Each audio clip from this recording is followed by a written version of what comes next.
Good morning. Welcome to This Simple Space. Thanks for coming back. I'm excited today. I'm going to have my husband Grant join us again.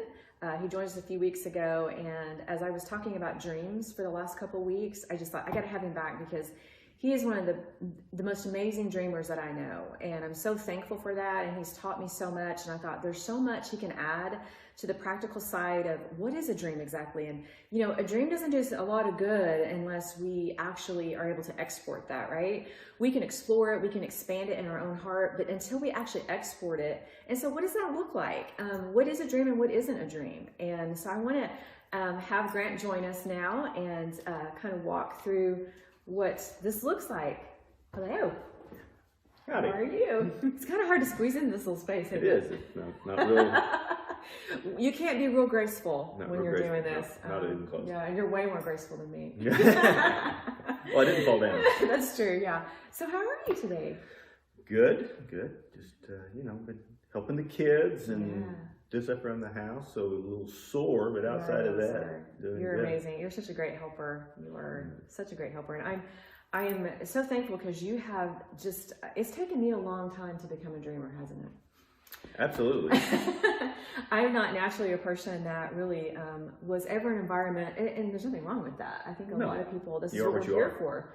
And if it wasn't for maybe people like myself who are a little bit more heads out of the cloud, then we would never get anything done. But you definitely don't have your heads in the cloud, but I think you're really good about dreaming. You're really good about just, taking something, you'll bring something to our relationship or to our ministry or to our family. I'm just like, whoa, hang on a minute. But over the years, you've really helped me to learn to develop that and to understand that a dream doesn't have to be something so audacious day one. You've helped me learn how to birth and carry that dream better. So I just hope today that you can kind of I'm going to let you kind of run with this and kind of share some things that you share with me over the years that have been so helpful to help our audience understand maybe the anatomy of a dream, kind of. Well, a dream or a vision is comprised of dreams. Dreams aren't necessarily containing a vision, So right off the bat, you're going to have something really profound.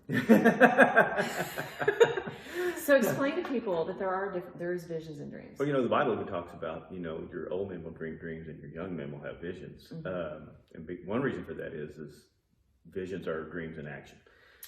Okay. So when you put anything into action, requires more energy. So the older you get, the less energy you have. So become more of a dreamer and less of a visionary. If you allow that. You don't have to be that way, I don't believe. I believe you can continue to always try to add energy to it. What you got to do is be more intentional about what you put your energy into. Oh, more focus. More focus. So fencing out in a very strategic way. Absolutely. And maybe too, as you just said that, I thought, what a great picture of why, God created our generations. There are generations because we do depend on each other. We depend on those young men to carry that vision and run with it. But God also needs the older generation to write the dream and to solidify the dream so that the young ones can run with it. Absolutely. Yeah, it's that's part of entering more of the mentoring coaching role instead of being the one doing all the action. Mm-hmm. And that's where, you go back in your time and when you were young, you wish that you'd been more open to mentors and coaches and stuff back then, because now you see, you have so much to offer, and young people are usually a little hesitant because they're trying to go on to, they're trying to chase something that they think that the only ones that's ever seen that. Yeah. And what they're really doing more than likely is they're just expanding a vision someone else had before. And so you can cut down their time to, reach their goals and dreams. So, and that's a good point, because we talked last week about how, all of our dreams are different and unique, but that to disqualify yourself because it doesn't have to be something brand new. It probably is something that's regenerated in a sense, but it's really, really more on your design level. Right. So having somebody older that would help somebody younger to articulate that would be extremely beneficial. Right. I mean, you just go back and look at Ford had a dream of building a car. And he did. He built a car that, just everybody was like, wow, this is awesome. But his dream ended up being black. and he only only did 1 or 2 models, the whole time he was alive. And he was like, I don't care what color you choose as long as you choose black, because that's the color it's going to be. And that's how as we get older, we get more fixed in our ways, and that's kind of how we are. When then you have Chrysler and some of those cars came out of that, and they're like, oh, well, what we're going to do is give you a red choice, or we're going to give you a green choice. And so people took what was already created, what was already dreamed, and the vision ran out, and then they added to it, and then they expanded it and made it, That's a great picture. Now we look nothing like the Model T. Oh, that's a beautiful picture of what your dream can impact, how your dream can impact, and why you don't disqualify that. Yeah. Well, what visions really, or dreams really are, is vision that's before it takes action. So maybe a better way of saying that is vision is a dream in action. Yeah, that's good. So, that's why it's so important, especially as we get older, is to continue to stay active, or all of a sudden we're just, and it's a very important role of helping the youngers, do their part and help them reach their goals and dreams. But there's something dies in you when you quit dreaming and have an action and vision, So you quit birthing something. When you quit giving birth, I mean, just look at the natural. When you get to where you quit having children, that's a fantastic age to be at. It's your body starts to decline though. But things start to decline. It does start to lose its ability to maintain that step, Right. Because it's no longer needed. So right. So one thing about that is if you're going to put anything into action, you've got to have a plan. And so dreams, you don't usually have a plan for just a dream in itself. A dream is just when you're sitting back and you're letting your imagination run. And that's what I enjoy. I enjoy just, and you're very good at that. As a person that's a dreamer, you think out loud a lot, and then everybody goes into panic mode. And so that ain't necessarily. That was the thing we had too. You would dream something really big, and you'd be talking about it, and I would. With no intentions of doing it. How are we going to do this? Wait a minute, I haven't finished the last dream that you started. And then we began to learn that was, so if you're married to or connected with or work for or somebody who is a dreamer, maybe you're more of the pragmatic side of things, that's a huge key right there into understanding that, because when somebody's talking out loud, Joseph talked out loud about his dream and everybody really disqualified him because of that. It wasn't the right time. It wasn't that the dream wasn't real. So I began to understand to apply my strengths to the dream. I became the visionary for you in terms of when it was ready and time, I was able to put the action to that because we knew the timing. Otherwise, I just have learned to enjoy what's going on in your head and what God is stirring up in you and thinking, wow, that's going to come down the road. I don't know if you enjoy it or if you're just shocked that something's going on up there. That is not true. So, but yeah, that's, but we do want to start turning our dreams into action at some point, or we need to move on to another dream, That's true, yeah. Find out, and a lot of times what it is the difference between being your dream or God's dream. If it's your dream, you'll find out that there's an ending to it much sooner than if it's God's, it'll come back. We've had some things lately we brought up that, hey, remember when we talked about this? Hey, can we talk about that for a minute? Sure. No, we're really totally off the cuff here. So, but let's talk about that because, we talked last week about how do you know if a dream fits? So let's talk about how do you know if it's just you, if it's just me, or if this is actually a piece of what God's put in my heart, especially in the beginning. I feel like it gets easier to answer that question as you're developing that dream, but what about in the beginning when you just don't know? Is this just me? Or am I just thinking about this, or is this really something that God is trying to birth through me? I mean, it's going to sound a little probably Christianese or something, but to me, it's the difference between having this is constantly on my thoughts, or if it becomes a burning desire. That's a good differentiation. It's kind of like when it goes down into your heart, type thinking. But yeah, when it's just that, it's more than what you're thinking about it a lot. It's literally you're thinking, man, what can I do to bring this to pass? So what makes your heart cry? What makes your heart cry? Yeah. What makes your it could be laugh, or that thing that you just can't get away from. Right. Yeah. So and it's doesn't mean a funny movie. It doesn't mean you're watching the same funny movie. Yes, not necessarily. So, and in doing that, you start finding what the potential is in it once it moves down there, because you're like, what would the world be like if I did this, or what would our family be like? Which is maybe not your world, but it is your world, not the world. Which honestly, I think if we took care of our world, the world would improve automatically. Say that again. That is so good. You ask me to say things again that come I off the cuff. know, because I don't have a pen. I can't write it down. When it starts coming from your world, affect your world over the world, because there's just so much about.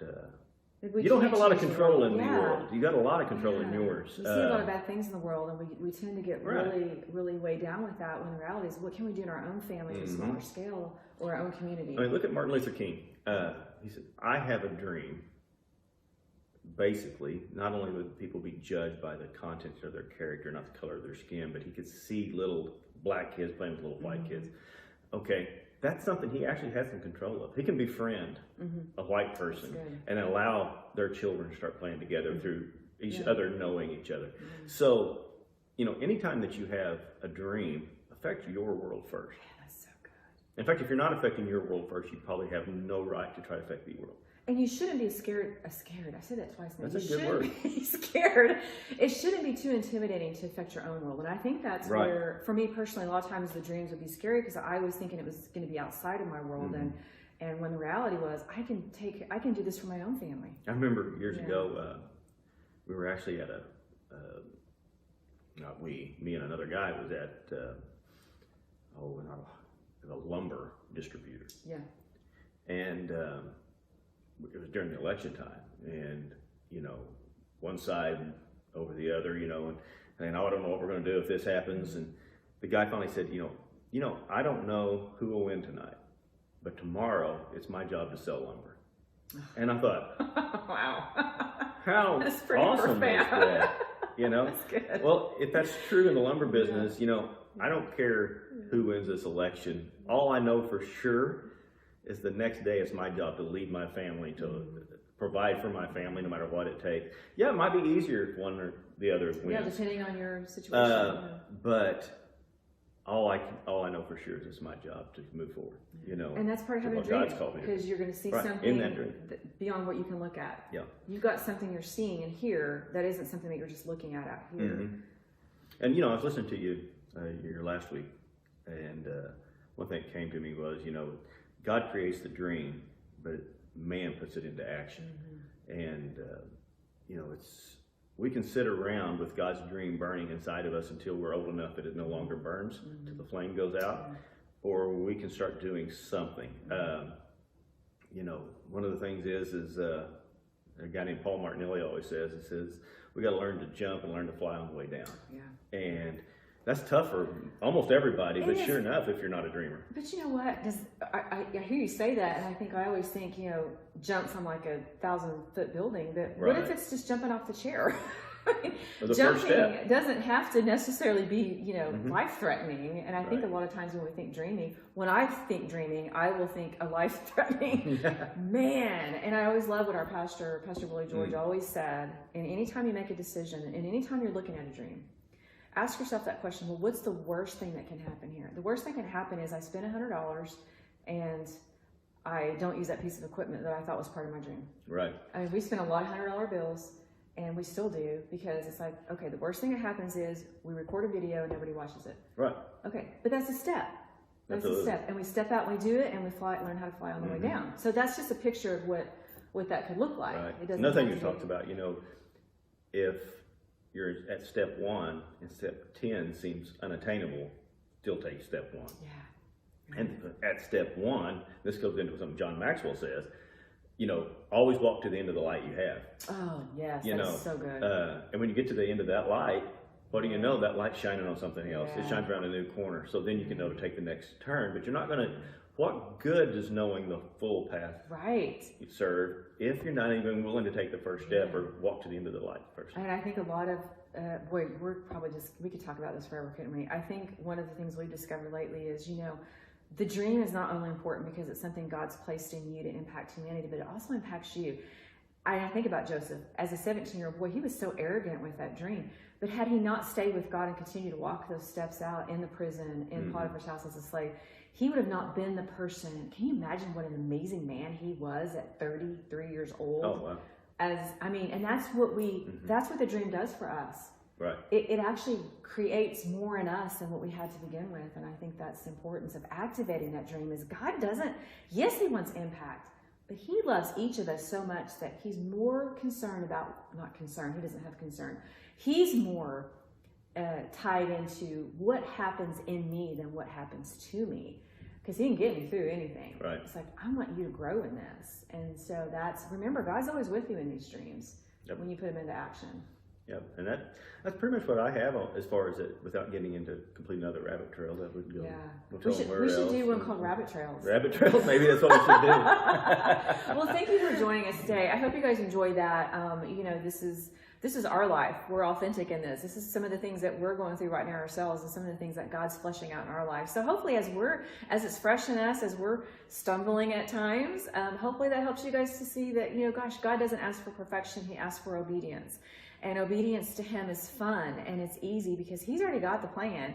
We just have to take the step that he's ordained for us. And so hopefully this helps you to see some more concrete things about knowing the potential of your dream and being able to assess that and not be afraid of that dream, and to give you some life and to help give life to those around you with their dreams. Maybe you're not dreaming right now, but maybe your spouse is, maybe your friend is, maybe your children are.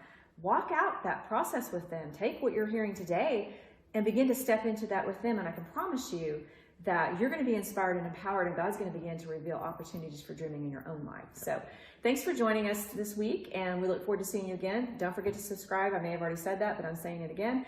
Hit the bell so that you get notifications, and share this. Share these with other people, and leave some comments about some things that God has put in your heart, because this is a community. We connect so that we can inspire and empower each other. Have a great week, and we'll see you next Monday.